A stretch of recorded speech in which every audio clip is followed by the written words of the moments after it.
It was a bit late. You were lucky.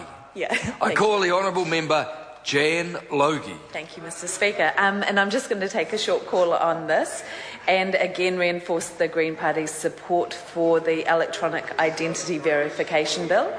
And echo my colleague Gareth Hughes's comments in terms of how constructive I hear the process has been, and, you know, to just enjoy for a moment that sense of unanimity in the House and agreement. It doesn't happen that, feeling the love, doesn't happen that often, and it's good to work constructively together whenever there's a chance. This bill we're supporting for many reasons, and we're very keen on the improvements that have happened in the Select Committee process. As somebody who hears many stories from people going into work and income offices and the dramas around presentation of materials and needing to verify and have the right paperwork, anything that reduces that demand for paperwork, I'm a fan of. And I really hope that that will relieve some of the pressure and the need for return visits for many beneficiaries, while obviously acknowledging that quite a few of them won't have access to the internet, so won't have access to this service. I'd also just like to highlight something that isn't probably on the top of most people's minds, but I also think is a real benefit of this, is that it will provide a potential bonus for transgender people, and that at the moment this will give them the ability to have the passport identity, which has a lower threshold for gender identification as their form of identity, that will go across all departments and will relieve them of that quite traumatic experience of having to have a different, or have departments who may demand a birth certificate which has an unacceptably high threshold for defining gender. So this is a really positive initiative for trans people in New Zealand. So on that level alone, I'm really supportive of this bill.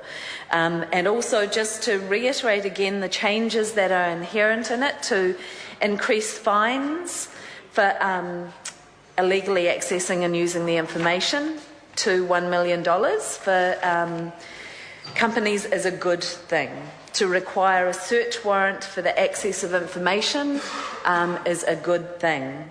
To while we would have preferred the hard limit in terms of time of the information being kept in relation to when somebody cancels their account, for example, we will accept it going to the Minister and it being decided by regulation.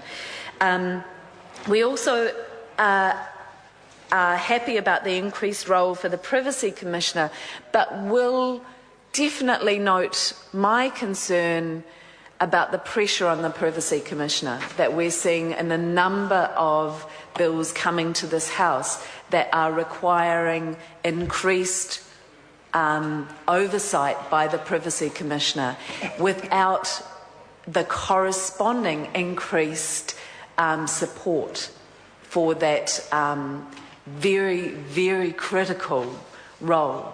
And I would urge the government to look at that carefully, because if we're going to put so much responsibility in the hands of the Commissioner, we need to resource that, because privacy is critical.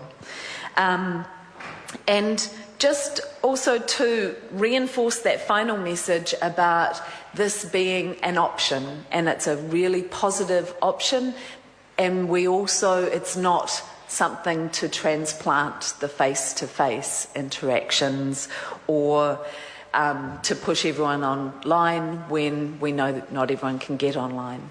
So with all those comments, the Green Party will be supporting.